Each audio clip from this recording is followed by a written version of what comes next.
പല മലയാളികൾക്കും വിദേശത്തുള്ളവർക്ക് ഫീൽ ചെയ്യാം, പക്ഷെ എനിക്കത് ഫീൽ ചെയ്തിട്ടില്ല ഇതുവരെ. ഞാൻ ലോകത്തിൽ പല സ്ഥലങ്ങളിലും പോയിട്ടുണ്ട്, ജീവിച്ചിട്ടുണ്ട്. പക്ഷെ ഇവിടെ വന്ന് എനിക്ക് കിട്ടുന്ന അംഗീകരണം, ബഹുമാനം, സ്നേഹം, തന്തയ്ക്ക് വിളി, ഇതൊന്നും വേറെ കിട്ടില്ല. പണ്ടൊക്കെ കൊല്ലം കണ്ടവന് ഇല്ല വേണം, ഇപ്പൊ കൊല്ലം കണ്ടവന് പല്ല് വേണ്ട. ഇന്ന് കൂടെ എന്റെ സ്നേഹത്തോട് ഒരു ഓട്ടോ ചേട്ടൻ ചോദിച്ചില്ല, എങ്ങോട്ടൊക്കെയാണ് വണ്ടി ഓടിക്കുന്നത്. കാര്യം ഇവരുടെ നമ്മൾ മാലാകമാരെന്നൊക്കെ പറഞ്ഞാൽ ശമ്പളം ചോദിക്കുമ്പോ മാലാകമാരപ്പനാണ്, ആകാശത്താണ് ശമ്പളം. ശമ്പളം ഇമാജിനറിയാണ്. ഇതിങ്ങനല്ലായിരുന്നു, ഈ നാട് ഇങ്ങനല്ലായിരുന്നു. It was a beautiful place and each and every day it is degrading to become worse and worse and worse. ഇവിടെ വെള്ളമില്ലാത്തൊരു സന്ദർഭം വരെ വരാൻ സാധ്യതയുണ്ട്.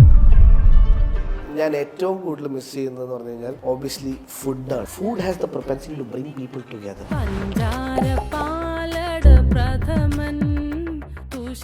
Hi, hello, namaskaram. Welcome to the third episode of Fox Questions and Chronicles. Thank you for watching the other episode of Fox Questions and Chronicles. നിങ്ങൾ ഈ എപ്പിസോഡാണ് ആദ്യമായിട്ട് കാണുകയാണെങ്കിൽ ഡെഫിനറ്റ്ലി മറ്റ് എപ്പിസോഡ്സ് ചെക്ക്. സോ ഇന്നത്തെ എപ്പിസോഡ് വളരെ സ്പെഷ്യൽ ആയിട്ട് എപ്പിസോഡാണ്, മറ്റ് എപ്പിസോഡ്സ് പോലെ തന്നെ. So before I introduce the guest, I have to introduce the topic. NRIസും ലൈഫ് എബ്രോഡും ആണ്. സോ അതിന് പറ്റിയ ഒരു ഗസ്റ്റ് തന്നെയാണ് ഇന്ന് നമ്മൾ കൊണ്ടുവന്നിരിക്കുന്നത്. So ladies and gentleman, welcome the one and only Agrim Prakash. So Agrim പ്രകാശിനെ നിങ്ങൾക്ക് അറിയായിരിക്കും, he's a branding consultant. Apart from that, Sharan നായരുടെ പോഡ്കാസ്റ്റിലെ ആ കടവന്ത്രയിലുള്ള ഡൂഡ് അഗ്രിം പ്രകാശ് കുറെ നാളായിട്ട് പുറത്തും വിദേശ രാജ്യങ്ങളിലും കടവന്ത്രയിലും പുറത്തും അകത്തുമായി കുറെ കാലം ചെലവഴിച്ച് ഇപ്പോൾ currently Canada, in Palarivattom. Yes.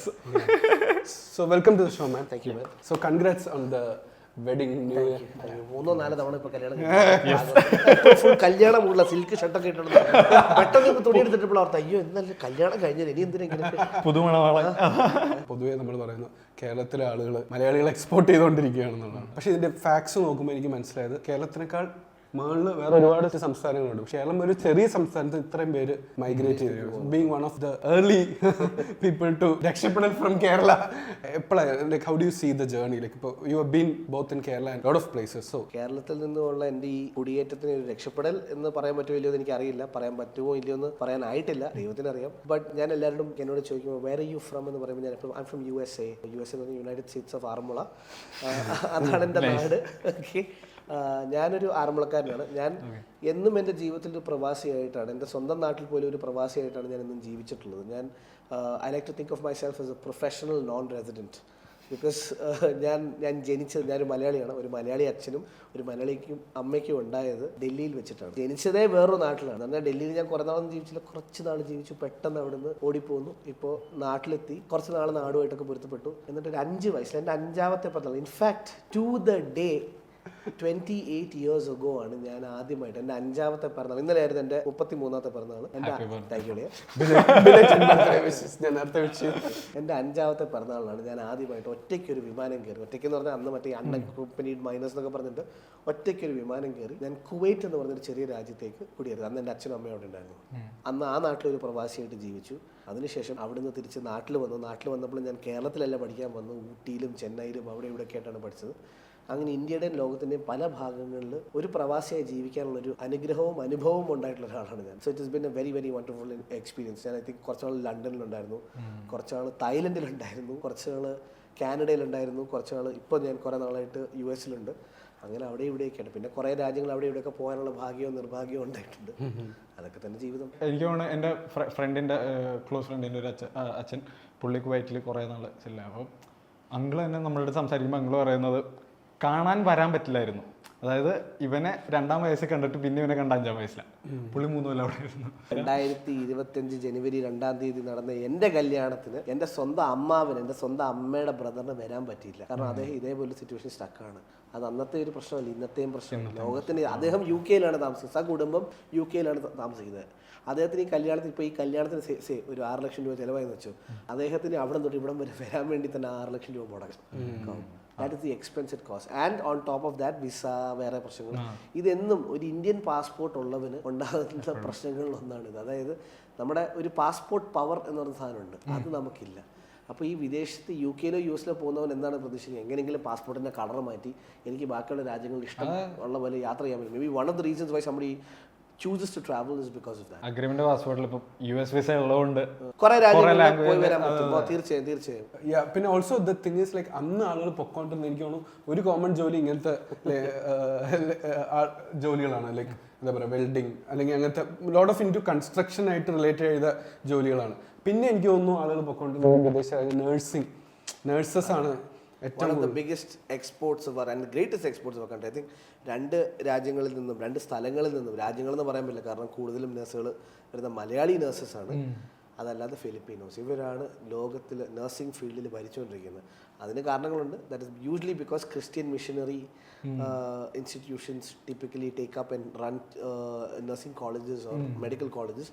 അവിടെ ഫ്രീ ആയിട്ടും ഇളവിലും പഠിപ്പിക്കുന്ന കാരണം ഈ സ്ഥലങ്ങളിലെല്ലാം അങ്ങനെ നഴ്സുമാർ. പക്ഷേ ഈ ഫ്ലൈറ്റിൻ്റെ കാര്യം പറഞ്ഞപ്പോൾ എനിക്ക് എപ്പോഴും ഓർമ്മ വരുന്നത്,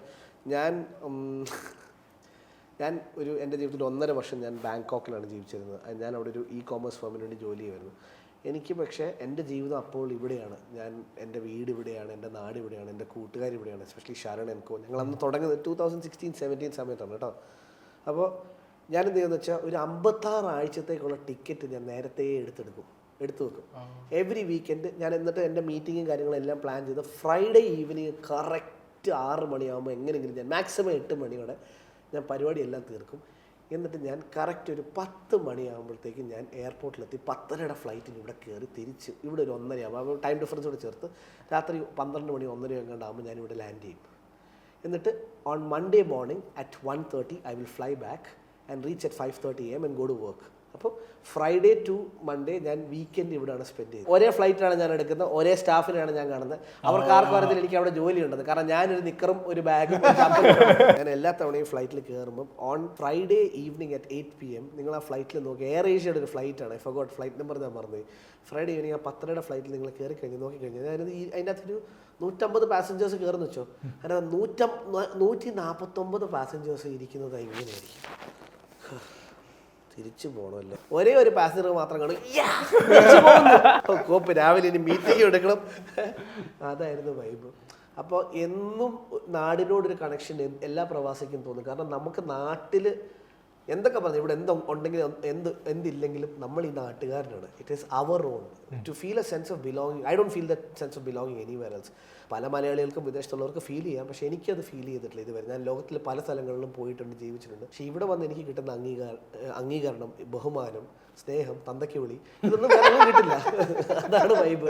ചുറ്റുള്ള ആളുകളാണ്, അതാണ് അതിലൊരു സ്നേഹമുണ്ട്. ഇന്ന് കൂടെ എന്നെ സ്നേഹത്തോട് ഒരു ഓട്ടോ ചേട്ടൻ ചോദിച്ചില്ല എങ്ങോട്ടോ വണ്ടി ഓടിക്കുന്നത് എന്ന്. ആ ഒരു സ്നേഹം വേറെ ഇവിടെ കിട്ടും. ഇനിഷ്യലി ആളുകൾ ഇപ്പോൾ നമ്മൾ ഡിസ്കസ് ചെയ്ത് ഇപ്പോൾ എസ്പെഷ്യലി നേഴ്സുമാരൊക്കെയാണല്ലോ. അപ്പോൾ you said about the quality and like നമ്മുടെ നാട്ടിൽ നിന്ന് ഇവർ പോകുന്നതിൻ്റെ ഒരു റീസൺ എനിക്ക് തോന്നിയിരിക്കുന്നത്, I been thinking of it, like കാര്യം ഇവരുടെ നമ്മൾ മാലാകമാരെന്നൊക്കെ പറഞ്ഞാലും ശമ്പളം ചോദിക്കുമ്പോൾ മാലാകമാരെപ്പോലാണ് ആകാശത്താണ് ശമ്പളം ഇമാജിനറിയാണ്. സോ അന്ന് ആളുകൾ പൊയ്ക്കൊണ്ടിരുന്ന എനിക്ക് നഴ്സിംഗ് ഇങ്ങനത്തെ ജോബുകളാണ്. പക്ഷെ ഇപ്പോൾ പല ടൈപ്പ് ഓഫ് പുതിയ ജോലികളാണ്. You been working on Bangkok. ഇപ്പോഴത്തെ പുതിയ ജോലികൾ എന്താണ്? എൻ്റെ ഒരു അണ്ടർസ്റ്റാൻഡിങ്ങിൽ ഇന്നത്തെ കാലത്ത് ഇറ്റ്സ് നോട്ട്, അതാണ് നാടും ഇവിടെ തമ്മിലുള്ള ഒരു വ്യത്യാസം. നമ്മൾ കളിയാക്കി പറയുമെങ്കിലും എന്താണ്, മലയാളിക്ക് സ്വന്തം ബാക്ക് യാർഡിൽ നിന്ന് കുപ്പ എടുക്കാൻ പറ്റില്ല, പക്ഷെ വേറെ ഒരിടത്ത് പോയാൽ പ്രൊഫഷണലായിട്ട് കുപ്പ എടുക്കുന്ന ജോലി ചെയ്യുമെന്ന് പറയുന്നുണ്ടല്ലോ.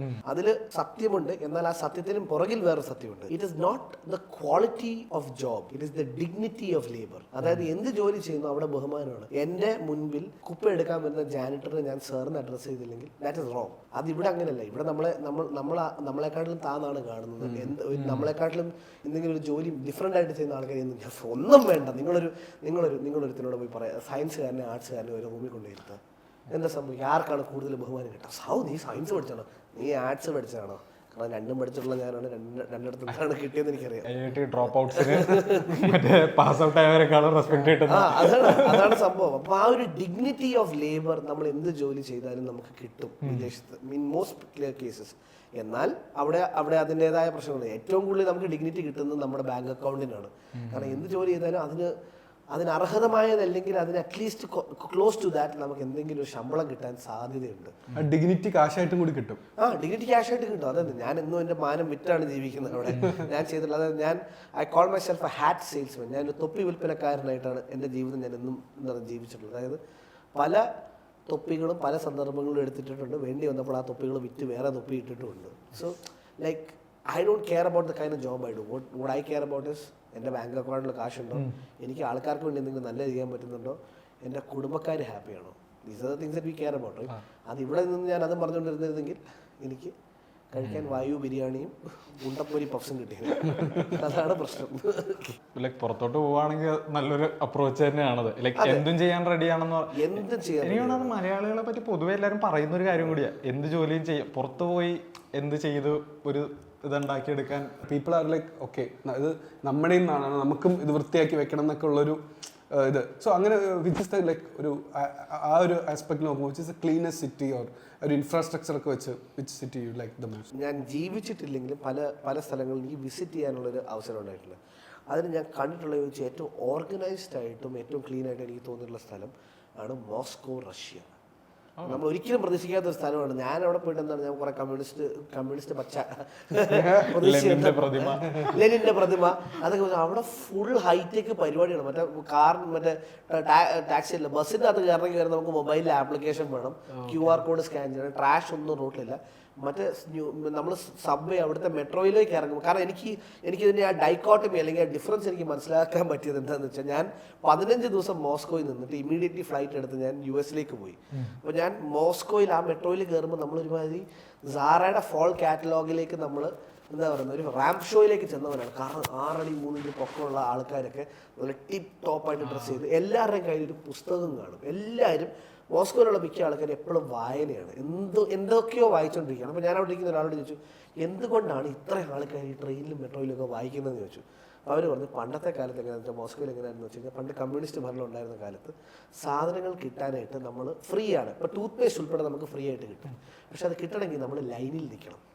അപ്പോൾ ആൾക്കാർ പോയി ലൈനിൽ നിൽക്കുമ്പോൾ അവർ സമയം കളയാൻ വേണ്ടി ചുമ്മാ എടുത്ത് പുസ്തകം വായിക്കാൻ തുടങ്ങിയ സ്വഭാവമാണ്. അവരെല്ലായിടത്തും വായിക്കും. And it is extremely clean, extremely discipline. അവിടെ അങ്ങനെ ഇങ്ങനെയൊന്നും കശപിശയൊന്നും നമ്മൾ കാണത്തില്ല. ഭയങ്കര രസമായിട്ടുള്ള സിറ്റി.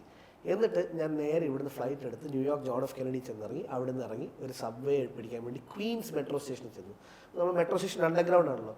ഞാൻ ആ ലിഫ്റ്റിന് വേണ്ടി കാത്തിരുന്ന് ലിഫ്റ്റിൻ്റെ അകത്ത് കയറി ഗ്രൗണ്ട് ഫ്ലോറിലേക്ക് തുറന്നപ്പം എന്ന് പറഞ്ഞാൽ ഒരു എക്സ്പ്ലോഷൻ പോലെയാണ് മൂത്രത്തിൻ്റെ മണം. ഒരു 20 പേരുടെ മൂത്രം ഒരുമിച്ച് മറ്റേ മിക്സായിട്ട് ഒരു 20 ദിവസം ഇരുന്ന് കഴിഞ്ഞാൽ, എന്നിട്ട് അത് വെയിലത്തിരുന്ന് വാടി അത് ഇവാപ്പറേറ്റ് ആയിട്ട് നമ്മുടെ മുഖത്തേക്ക് ആ സ്മെല്ലാണ്.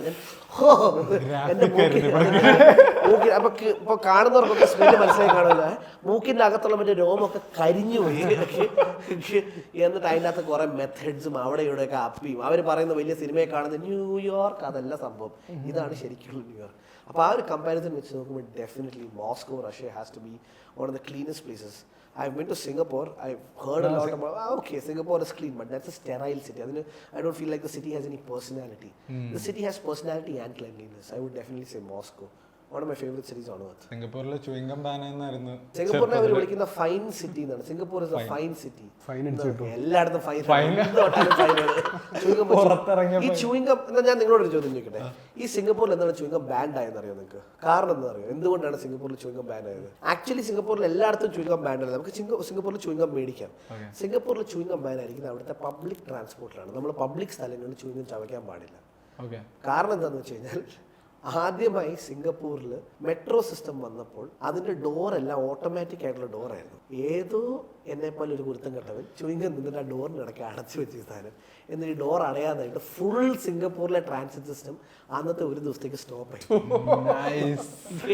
ആയതിനാൽ ഇപ്പോഴും സിംഗപ്പൂരിൽ ചുയിങ്കം ബാൻഡാണ്.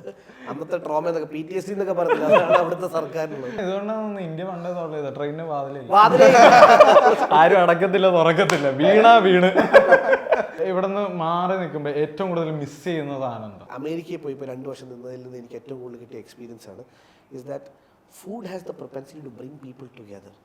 നമ്മൾ എവിടെ പോയി ഒരു ക്ലാസ് റൂമിൽ നിങ്ങൾ ഓർമ്മയുണ്ടെങ്കിൽ നിങ്ങളൊരു ടിഫിൻ ബോക്സ് തുറന്നു കഴിഞ്ഞാൽ അതിന് ചുറ്റും ഈച്ച കൂടുന്ന പോലെ ആൾക്കാർ, എടാ നിന്റെ ഒരു മീനുണ്ട്, മുട്ടയുണ്ട്, എന്താണുള്ളത്, ഓൾഡ് ഇനഫ് ടു ഹാവ് അങ്ങനത്തെ ഒരു ടിഫിൻ സിസ്റ്റം ഒക്കെ ഉണ്ടായിരുന്നു. ഞങ്ങളൊക്കെ സ്കൂളിൽ പഠിക്കാൻ ടിഫിൻ പരിപാടിയാണ്.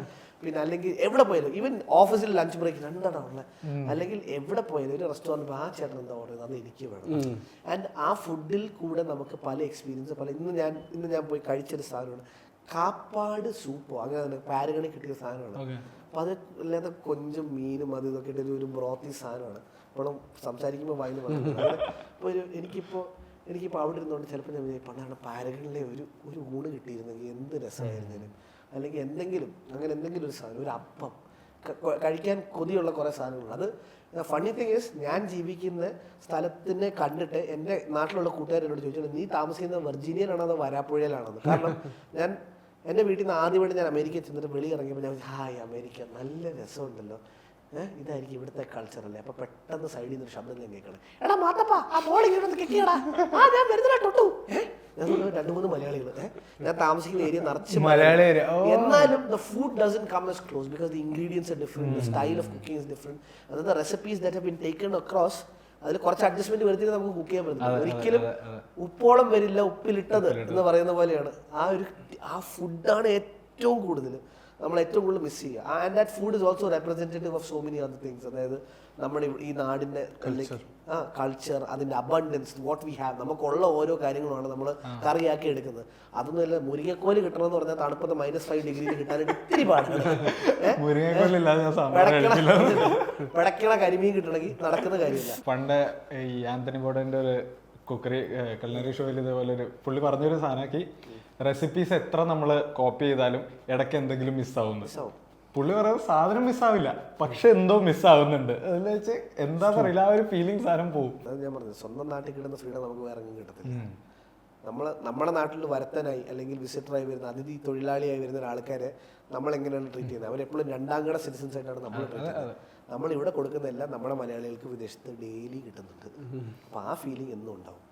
Those are the 2 things I miss. So the first question on the questions and chronicles question. ലോകത്ത് ഏറ്റവും കൂടുതൽ, കാരണം നമ്മൾ പോകുന്നതിന്റെ ഒരു റീസൺ പൈസയാണല്ലോ, ഏറ്റവും കൂടുതൽ വാല്യൂ ഉള്ള കറൻസി എനിക്ക് എളുപ്പമായിട്ട് പറയാൻ പറ്റും, കാരണം ഞാൻ ജീവിച്ച് വളർന്ന രാജ്യമാണ്. It will be Kuwait. 227 rupees for 1 dinar. അല്ലേ? എത്രയാണ്? 227 കണ്ടു. 227 ആയിരിക്കും. അപ്പൊ അതിപ്പോഴും നമുക്കിപ്പോഴും ഫാമിലി അവിടെ ഉണ്ട്, കുറച്ച് കാശ് അവിടെ നിന്ന് കിട്ടാനുണ്ട്. ഈ കുവൈറ്റില് US എല്ലായിടത്തും നിൽക്കുമ്പോൾ എങ്ങനെയാ, ലൈക്ക് അവിടുത്തെ കറൻസിയിലാണോ കണക്കൂട്ടുന്നത്, അതോ നമ്മൾ ആദ്യം ഇവിടെ ചെല്ലുമ്പോൾ എവിടുന്ന് ചെല്ലുന്നോ അവിടുത്തെ കറൻസിയിൽ നമ്മൾ കാൽക്കുലേറ്റ് ചെയ്യുന്നത്? അതായത് ഇന്ത്യയിൽ നിന്ന് ചെല്ലുമായിരുന്നെങ്കിൽ പണ്ടാരം ഒരു മീൻകറിക്ക് 3000 രൂപയാണ്. നേരെ തിരിച്ച് ഇവിടെ വന്ന് 10 പേര് കഴിച്ചിട്ട് $40 ആയുള്ളൂ. $40 $4,000 രൂപയും കണ്ട നമ്മുടെ കണ്ണുകൾ 4000 രൂപയ്ക്ക് നീ വെളിയിൽ പോയി കഴിച്ചെന്ന്. So that happens based on നമ്മൾ എവിടെയാണ് കൂടുതൽ സമയം ചെലവഴിക്കുന്നത്, ആ ഒരു ഇതിലാണ് നമ്മൾ കാൽക്കുലേറ്റ്. ഞാൻ രാവിലെ കഷ്ടപ്പെട്ട് ഗൂഗിൾ നോക്കി കണ്ടുപിടിച്ചു. അപ്പം നോർക്ക, മറ്റേ നോൺ റെസിഡൻസ് കേരളീസിന്റെ ഒഫീഷ്യൽ കൗൺസിൽ വെച്ചിട്ട് അവരനുസരിച്ച് ലോകത്ത് എത്ര രാജ്യത്ത് മലയാളികളില്ല? ഓപ്ഷൻസ് തരാം: 10, 1, 35, 45. ഒരു എൻ്റെ ഒരു അറിവിൽ ഐ തിങ്ക് പ്യോങ്യാങ്, നോർത്ത് കൊറിയ ഉൾപ്പെടെ, അതായത് നോർത്ത് കൊറിയ എന്ന് പറഞ്ഞു കഴിഞ്ഞാൽ അടയ്ക്കപ്പെട്ട ഹെർമിറ്റ് കിങ്ഡം ഉൾപ്പെടെയുള്ള സ്ഥലങ്ങളിൽ ഇപ്പോൾ ഇന്ത്യൻ എംബസി അവിടെ തുടങ്ങി. അവിടുത്തെ ചീഫ് ഓഫ് സ്റ്റാഫ് വരെ മലയാളിയാണ്. അങ്ങനെ വെച്ച് പറഞ്ഞു കഴിഞ്ഞാൽ നോർക്കയുടെ കണക്ക് പ്രകാരം ഓരോ കണക്കിൽ ഓരോ എണ്ണമാണ്. ചിലർക്ക് 140 രാജ്യം, 150 രാജ്യം, 194 രാജ്യം. ഇപ്പൊ 194 രാജ്യങ്ങളൊക്കെ ഉണ്ടെങ്കിൽ 195 രാജ്യത്തിലാണ് 195 രാജ്യമുള്ള ഇതാണെങ്കിൽ ഒരു 35 പേരെന്ന് കൂട്ടിക്കും. ഗസ് വർക്ക് ആയിരുന്നു, ഫുൾ ഗസ്. പക്ഷെ അഗ്രം പറഞ്ഞ പോലെ തന്നെ എനിക്കിതിൽ ഒരു വിശ്വാസമില്ല. അവിടെ കാണും മലയാളി. ആ ലിസ്റ്റില് ആദ്യത്തെ പേര് പാകിസ്ഥാനായിരുന്നു. എനിക്ക് ഉറപ്പാണ് പാകിസ്ഥാനിൽ മലയാളം. ഇവര് നോർക്ക് അറിയാതെ ഇവിടുന്ന് പോയത്. അപ്പൊ അവിടെ വരാൻ പോകുന്ന ലിസ്റ്റിലുള്ള മറ്റേ ബ്ലാക്ക് ലിസ്റ്റ്, പാകിസ്ഥാൻ, സിറിയ, അങ്ങനെയുള്ള കേപ്പ് വെർഡെ, എസ്റ്റോണിയ, മെസഡോണിയ, എനിക്ക് ഉറപ്പാണ് അവിടെ മലയാളി. മെസഡോണിയയിൽ ഞാൻ ഇപ്പോഴും ഓർക്കുന്നുണ്ട്, ഞാൻ ട്രാവൽ ചെയ്ത സ്ഥലമാണ് അത്. അവിടെ ഞാനൊരു ഇതിൽ കയറി, ഒരു ബേക്കറിയിൽ കയറിയിട്ടുണ്ട്. അവിടെ ബേക്കറി കയറിയിട്ട് ഞാൻ ഫുഡ് മേടിച്ചു. It was a pizza, authentic ആയിട്ടുള്ള യൂറോപ്യൻ പിസ്സ കഴിക്കുന്നത് വളരെ ഞാനിതായിരുന്നു. ഞാൻ ചോദിച്ചു, can I please meet your chef? അദ്ദേഹത്തിന്റെ പേര് സുരേഷ് ഗോപി. അത് ഇവിടെ ശരിക്കുള്ള പേരാണെന്ന് എനിക്കറിയില്ല. അത് പുള്ളിക്ക് ഇഷ്ടമുള്ള പേര് പുള്ളിക്ക് ഇട്ടത് അവിടെ ചിലപ്പോൾ പുള്ളിക്ക് എന്നുള്ള. അപ്പം ഞാൻ എൻ്റെ തന്നെ കാര്യം പറഞ്ഞത്, ഞാൻ ജോലി ചെയ്തുകൊണ്ടിരുന്ന ഒരു ഫ്രണ്ട് ഡെസ്ക് ജോലിയാണ്, അതായത് ഹോട്ടലിൽ ഫ്രണ്ട് ഡെസ്കിലെ ജോലിയാണ്. അപ്പം എൻ്റെ പേര് അഗ്രിം പ്രകാശ് എന്നൊക്കെ പറഞ്ഞു കഴിഞ്ഞാൽ സായിപ്പ് പേടിക്കത്തില്ല. അതാണ് ആ സായിപ്പിന് പറയാൻ എളുപ്പമുള്ളൊരു പേരാണ് ഞാൻ ഇട്ടിരിക്കുന്നത് എനിക്ക് വേണ്ടി തന്നെ, പോൾ ബാർബർ. നിങ്ങൾ ആ ഹോട്ടലിലെ വെബ്സൈറ്റിൽ പോയി നോക്കി കഴിഞ്ഞാൽ ഏറ്റവും നല്ല എംപ്ലോയിയുടെ പേര് പോൾ ബാർബർ എന്നാണ്. മലയാളികൾ ആ ലിസ്റ്റ് കാണുമ്പോൾ തന്നെ. ഇന്ത്യയിലെ ഏത് സ്റ്റേറ്റിലാണ് ഏറ്റവും കൂടുതൽ സ്റ്റുഡൻസ് പോകുന്നതെന്ന് തോന്നുന്നുണ്ട്? 2023 കണക്കാണ് ലാസ്റ്റ്. 2023 2 സ്റ്റേറ്റുകൾക്ക് ഞാൻ സ്ഥാനം കൊടുക്കും. എൻ്റെ ഒരു എക്സാമ്പിൾ പറഞ്ഞാൽ, ഞാൻ എങ്ങനെങ്കിലും വിദേശത്തെത്തി പെട്ടത് 2023 തന്നെ വിദേശത്തേക്ക് പോയി. ഇന്റർനാഷണൽ എക്സ്പോഷർ കിട്ടാൻ വേണ്ടി പഠിക്കാൻ പോവാണെന്നാണ് ഞാൻ അന്ന് പോയ ഇമിഗ്രേഷൻ ഓഫീസറോട് പറഞ്ഞത്. ഞാൻ പോയതൊരു കാനഡയിലേക്കായിരുന്നു. കാനഡയിലെ റെപ്യൂട്ടഡ് ആയ വളരെ നമ്പർ 1 സീൽഡ് ആയ ഒരു യൂണിവേഴ്സിറ്റി, യോർക്ക് യൂണിവേഴ്സിറ്റി എന്ന് പറഞ്ഞ യൂണിവേഴ്സിറ്റിയിലാണ് പഠിക്കാൻ പോയത്. ഇന്റർനാഷണൽ എക്സ്പീരിയൻസ് വേണ്ടി തന്നെ പോയതാണ്. എൻ്റെ ക്ലാസ്സിൽ 39 പേരുണ്ടായിരുന്നു. ആ 39 പേരിൽ 38 പേര് ഇന്ത്യക്കാരായിരുന്നു. നൈസ്. 39ാമത്തെ ഒരാൾ മാത്രം ഇന്റർനാഷണൽ ആയിരുന്നു, അവൻ പാകിസ്ഥാനിൽ നിന്നായിരുന്നു. അതും ഇന്റർനാഷണൽ പറയാൻ പറ്റില്ല. ആ ഒരു എക്സ്പീരിയൻസ് വെച്ചിട്ട് ഒന്നെങ്കിൽ ഗുജറാത്ത് അല്ലെങ്കിൽ മോസ്റ്റ് ലൈക്ലി പഞ്ചാബ്. ക്ലോസ് ആണ് ഫസ്റ്റ്, ഐ മീൻ ക്ലോസ് ആണ് ഇൻ ദ സെൻസ് സെക്കൻഡും തേർഡും ആണ്. ഫസ്റ്റ് ആന്ധ്രാപ്രദേശ്. ശരിയാണല്ലോ, 36,000 പേരാണ് ലോകത്തിൽ അല്ലെങ്കിൽ ഗൾഫിലേക്ക് ഏറ്റവും കൂടുതൽ മലയാളികൾ കുടിയേറിയ വർഷം ഏതാണെന്ന് നിങ്ങൾക്കറിയാം?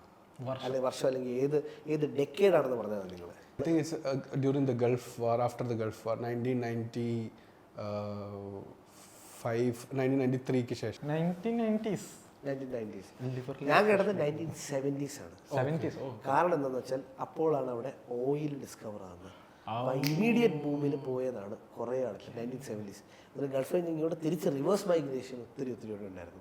അത് കഴിഞ്ഞാൽ അവരെല്ലാം തിരിച്ചു പോവുകയാണ് ചെയ്തത്. പക്ഷേ ഏറ്റവും കൂടുതൽ വന്നത് 1970 to 1975 ആണെന്നാണ് ChatGPT പറഞ്ഞത്. അത്ര ശരിയാണെന്ന് എനിക്കറിയില്ല. ലണ്ടനിൽ ഒരു പാക്കറ്റ് പപ്പടത്തിന് എന്താ വില? ഞങ്ങളവിടെ ഒരു $4 കിട്ടും. $4 പപ്പടം. അതായത് ഏകദേശം 400 രൂപയാണ് അവിടുത്തെ വില. 500 gram 4 pound. ഏകദേശം 400 രൂപ. ഏറ്റവും ഓൾഡസ്റ്റ് ഫ്ലാഗ് ഏതാണ്? ഏഷ്യ എന്നാകാൻ വഴിയില്ല. സാധ്യത കൂടുതലുണ്ട് യൂറോപ്യൻ രാജ്യങ്ങളിൽ ഏതെങ്കിലും ഒന്നായിരിക്കും. കാരണം അവിടെയാണ് ഈ ഫ്ലാഗ് കൾച്ചർ തുടങ്ങുന്നത്. Coat of arms. ഡെൻമാർക്ക് അല്ലെങ്കിൽ നോർവേ ആകാനാണ് സാധ്യത. Danish flag. അത് നമ്മൾ എന്താണെന്ന് വെച്ച് കഴിഞ്ഞാൽ നമ്മുടെ റോയൽ ഫാമിലീസ് നോക്കുമ്പോൾ, അതായത് നമ്മുടെ അതായത് യൂറോപ്പിലുള്ള എല്ലാ റോയൽ ഫാമിലീസും അങ്ങോട്ടും ഇങ്ങോട്ടും കണക്റ്റഡ് ആണ്. അപ്പം അതിൽ ഏറ്റവും ഓൾഡസ്റ്റ് റോയൽ ഫാമിലി വരുന്ന ഈ മൗണ്ട് ബാറ്റൻ എന്ന് പറഞ്ഞ ആൾ ശരിക്കും പറഞ്ഞു കഴിഞ്ഞാൽ ലൈക്ക് ഇപ്പോൾ കിങ് ചാൾസിൻ്റെ ഒക്കെ അങ്കിൾ ആയിരുന്ന ആളാണ്. അദ്ദേഹം ആ ഡേനിഷ് ഡച്ച് ഇതാണ് വരുന്നത്. അവരെല്ലാവരും അന്നത്തെ കാലത്ത് നമ്മുടെ സെയിലിങ്ങും എല്ലാം അവരായിരുന്നു ഏറ്റവും കൂടുതൽ ടോപ്പിലിരുന്ന ആൾക്കാർ. അപ്പോൾ ഒന്നുകിൽ ഡേനിഷ് അല്ലെങ്കിൽ ഡച്ച് അല്ലെങ്കിൽ പോർച്ചുഗീസ് അങ്ങനെ വല്ലതും ആയിരിക്കാനാണ് സാധ്യത. പിന്നെ ഒരു ഗസ് പിടിച്ചു. എനിക്ക് വർഷം അറിയില്ല, പക്ഷെ ഒരു സ്കില്ലുണ്ട്. എനിക്ക് തോന്നുന്നു ഇത് കാണുന്ന കുറേ നമ്മുടെ ഏജിലുള്ള കുറേ പേർക്ക് കോമൺലി ഉള്ള ഒരു സാധനം, ഫ്ലാഗ്സ് കണ്ടു കഴിഞ്ഞാൽ മനസ്സിലാവും. എങ്ങനെയാന്ന് വെച്ച് കഴിഞ്ഞാൽ ഫിഫ കളിക്കുമായിരുന്നു പണ്ട്. ഫിഫ കളിക്കുന്ന ആൾക്കാർക്ക് ഫിഫ കളിച്ചു കഴിഞ്ഞാൽ ഞാൻ ഇരുന്ന് ഒരുപാട് കൺട്രീസ് ഉണ്ട്. ഈ പറഞ്ഞ പോലെ നോർത്ത് മെസഡോണിയ എനിക്ക് അറിയില്ല എവിടെയാണ്. മെസഡോണിയയുടെ ഫ്ലാഗ് എനിക്കറിയാം. സൺറൈസ് വരുന്നത് ഓരോ ഇതിന്റെ ലൈക്ക് ഫുട്ബോൾ. എനിക്ക് തോന്നുന്നു ഫിഫ കളിക്കുന്ന എല്ലാവർക്കും ആ ഒരു ഫ്ലാഗ്സിന്റെ സ്കില്ല്. ഫൈനൽ ക്വസ്റ്റ്യൻ നിങ്ങൾ എല്ലാവരും ചോദിക്കാനുള്ളത്, ഒരു ഫാക്ട് ക്വസ്റ്റ്യൻ എന്നല്ല, ഒരു ഒപ്പീനിയൻ ചോദിക്കാനുള്ളത്. See what will be the things which you wish ഇവിടെ ചേഞ്ച് ചെയ്തിരുന്നെങ്കിൽ നമ്മൾ ഇവിടുത്തെ ലൈഫ് കുറച്ചുകൂടി ബെറ്റർ ആയതിനെ, അല്ലെങ്കിൽ ഈ മൈഗ്രേഷൻ കുറച്ചുകൂടി മാറിയതിനെ? നമ്മൾ ആരും നോട്ടീസ് ചെയ്യാത്തൊരു കാര്യമാണ് മൈഗ്രേഷൻ സംഭവിക്കുന്നത്. എന്തുകൊണ്ടെന്ന് ലൈക്ക് നമ്മളൊന്നും ഡിസ്കസ് ചെയ്തില്ല. പക്ഷേ എന്തുകൊണ്ട് ഇവിടെ ഇത്രയും ആൾക്കാർ കുടിയേറ്റം ചെയ്തു പോകുന്നു എന്ന് പറയുമ്പോൾ എല്ലാവരും പറഞ്ഞ് ഇവിടുത്തെ ഓപ്പർച്യൂണിറ്റി കുറവാണ്, മറ്റേതാണ് മറിച്ചതെന്ന്. ഇതല്ല സംഭവം. You are not realising that the biggest reason why this is happening is, നിങ്ങൾ ചിലപ്പോൾ എന്നെ വട്ടെന്ന് വിളിക്കും, പക്ഷേ the biggest reason why migration is happening is because of climate change. നിങ്ങൾ ഓർത്ത് വയ്ക്കുക, ഒരു സെക്കൻഡ് നേരത്തേക്ക് നിങ്ങൾ ഓർത്ത് വയ്ക്കുക. ഓക്കെ, ഇന്ന് നിങ്ങൾ പറഞ്ഞ ആരും ഇവിടെ സ്ഥലം മേടിക്കുന്നില്ലത്. അതിന് മെയിനായിട്ടുള്ള വൺ ഓഫ് ദ റീസൺസ് എന്താണ്? ഈ സ്ഥലം മോനെ ഇത് മറ്റേ വാട്ടർ ബെഡിലുള്ളതാണ്. ഇവിടെ പ്രളയം വരുമ്പോൾ ഇത് പൊങ്ങുമോ, ഇത് പോകുമ്പോൾ. പിന്നെ രണ്ടാമത്തെ കാര്യം എന്താണ്, ഇവിടുത്തെ ഒടുക്കത്തെ ചൂടിൽ നമുക്ക് എന്ത് ചെയ്യാൻ, ഇവിടെ ഒന്നും ചെയ്യാൻ പറ്റില്ല. അങ്ങനെയാണെങ്കിൽ one of the biggest factors why people choose to live abroad. അതുപോലെ തന്നെയല്ല ഇവിടെ ഒരു 2 ആഴ്ച വന്ന് നിന്ന് കഴിഞ്ഞാൽ ഇപ്പോൾ ഇവിടുത്തെ പൊടിയും ഡസ്റ്റും കാരണം ആൾക്കാർക്ക് എത്രത്തോളം ഇതിങ്ങനല്ലായിരുന്നു, ഈ നാടിങ്ങനെ അല്ലായിരുന്നു. It was a beautiful place and each and every day it is degrading to become worse and worse. ഇവിടെ വെള്ളമില്ലാത്തൊരു സന്ദർഭം വരെ വരാൻ സാധ്യതയുണ്ട്. വളരെ അടുത്ത ലോകമഹായുദ്ധം വെള്ളത്തിന് വേണ്ടിയാണ് ഉണ്ടാകുകയെന്ന് പറഞ്ഞത്. ഇവിടെ വെള്ളമില്ലാതിരിക്കാനുള്ള സാധ്യതയുണ്ട്. അപ്പോൾ എവിടെയായിരിക്കും വെള്ളം ഏറ്റവും കൂടുതൽ ഉണ്ടാകുക? ചൂട് കാരണം ഐസ് മെൽറ്റായി നിൽക്കുന്ന ഈ പോളാർ ക്യാപ്പുകളിലായിരിക്കും. ഇത് വളരെ ഒരു കോൺട്രവേഴ്ഷ്യൽ അല്ലെങ്കിൽ കോൺസ്പിറസി ലെവലിലൊരു സാധനമായിരിക്കാം. പക്ഷേ ജെനുവിനായിട്ട് നമ്മൾ എടുത്ത് നോക്കിക്കഴിഞ്ഞാൽ ലോകത്ത് ഇപ്പോൾ സിറിയയെന്നും മറ്റിടത്തും നോക്കിയ ആൾക്കാർ കുറേ, സിറിയയിൽ ഇത്രയും വലിയ പ്രശ്നം നടക്കുന്നുണ്ടെന്ന് എല്ലാവർക്കും അറിയാം. അവിടെ ഭയങ്കരമായിട്ട് ആൾക്കാർ കുടിയേറി യൂറോപ്പിലേക്ക് മറ്റേ ഇത് ചെയ്യാൻ നോക്കുന്നുണ്ടെന്ന്, ഇല്ലീഗലായിട്ട് മൈഗ്രേറ്റ് ചെയ്യാൻ നോക്കുന്നുണ്ടെന്ന് നമുക്കറിയാം. അത് നടക്കാൻ ആ യുദ്ധം നിങ്ങൾ യഥാർത്ഥത്തിൽ എടുത്ത് നോക്കിക്കഴിഞ്ഞാൽ ആ യുദ്ധം നടക്കാൻ കാരണം വെള്ളമില്ലായ്മയാണ്.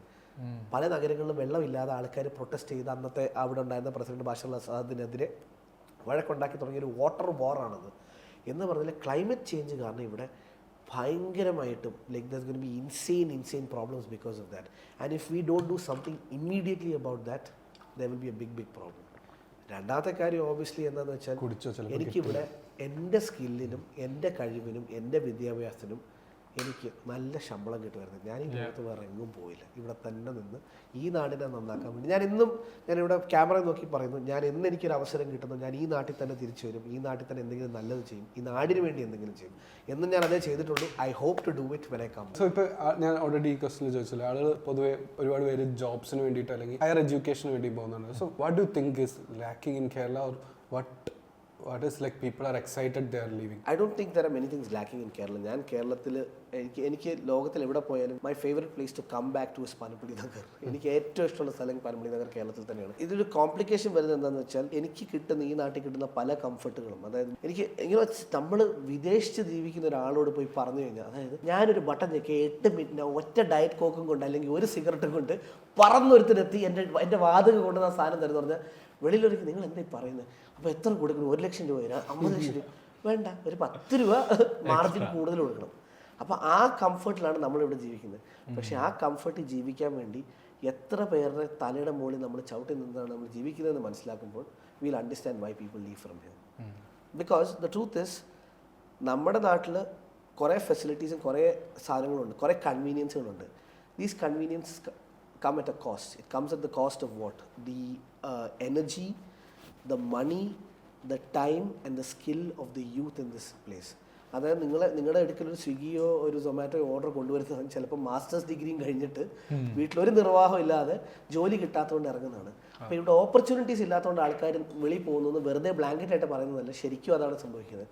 എന്നിട്ട് ഇവിടുന്ന് പോയിട്ട് ഞങ്ങളെപ്പോലുള്ളവർ എന്താണ് അവിടെ ചെയ്യുന്നത്? ഇതേപോലെ തന്നെ സ്വിഗ്ഗിയും സൊമാറ്റോയും അവിടെ ചെയ്യുന്നു. അവിടെ കുറച്ചുകൂടെ കാശ് കൂടുതലാണ്.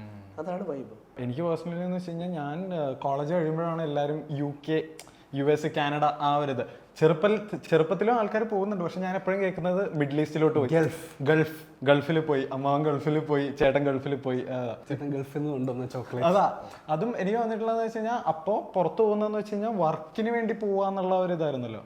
ഇപ്പോഴാണ് പിന്നെയും പഠിക്കാനായിട്ട് പോകുന്നു, പുതിയൊരു കോഴ്സ് ചെയ്യാൻ വേണ്ടി പോകുന്നു, ആ ഒരു movement.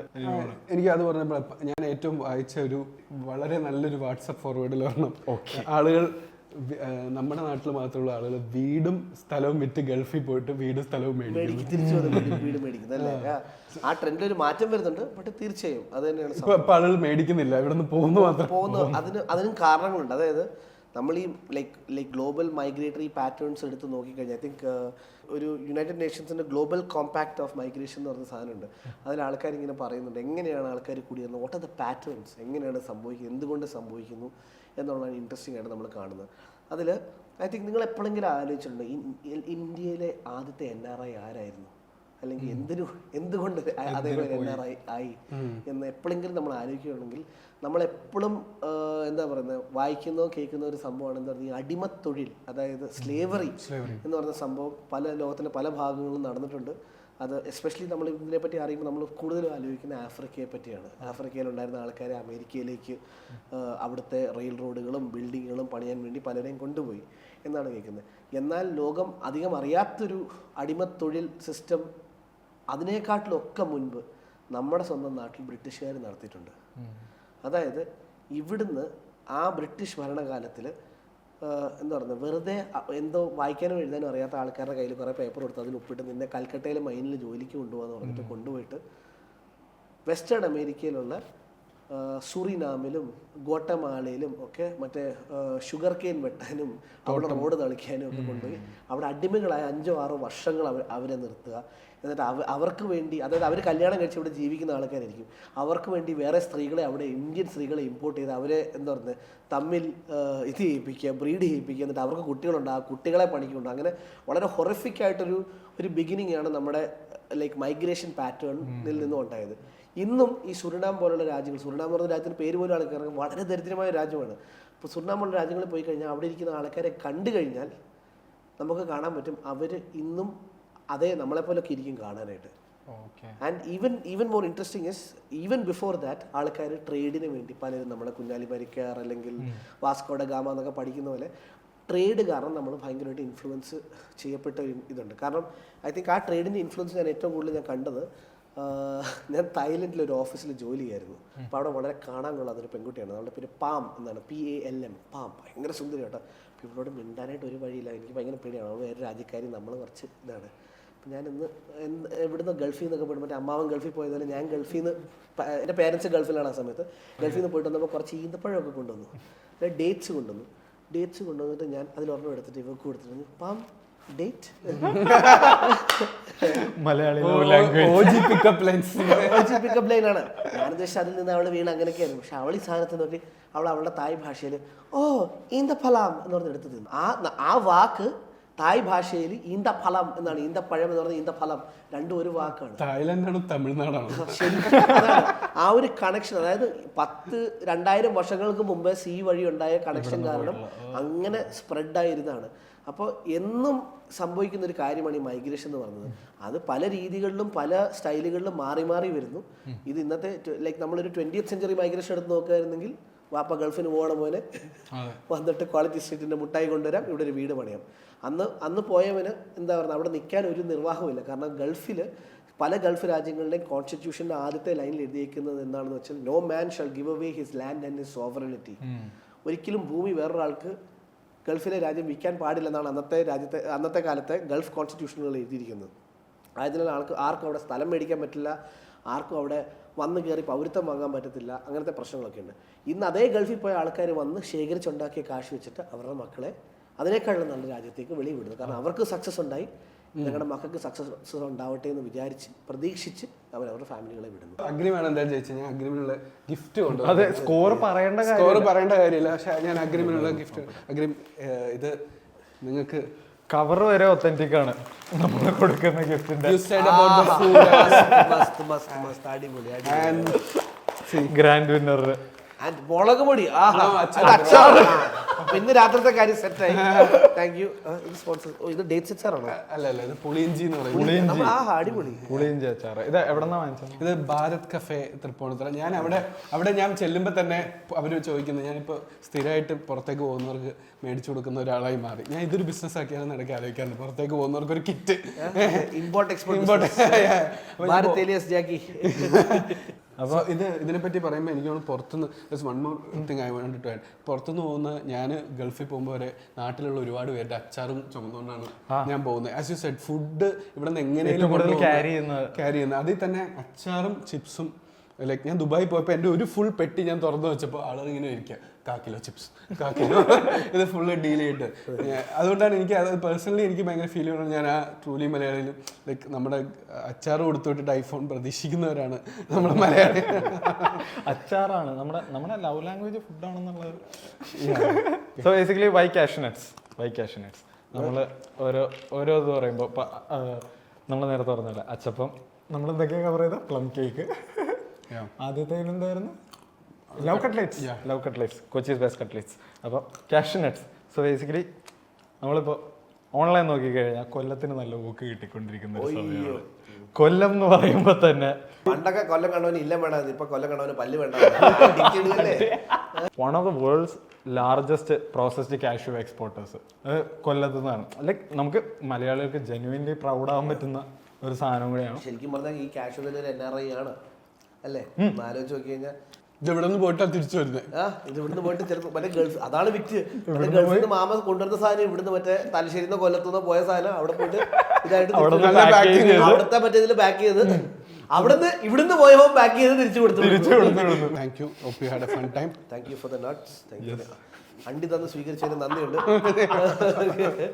Great episode guys. Like I just want to say thank you so much for having me. രസമായിരുന്നു, അടിപൊളിയായിരുന്നു. Thank U.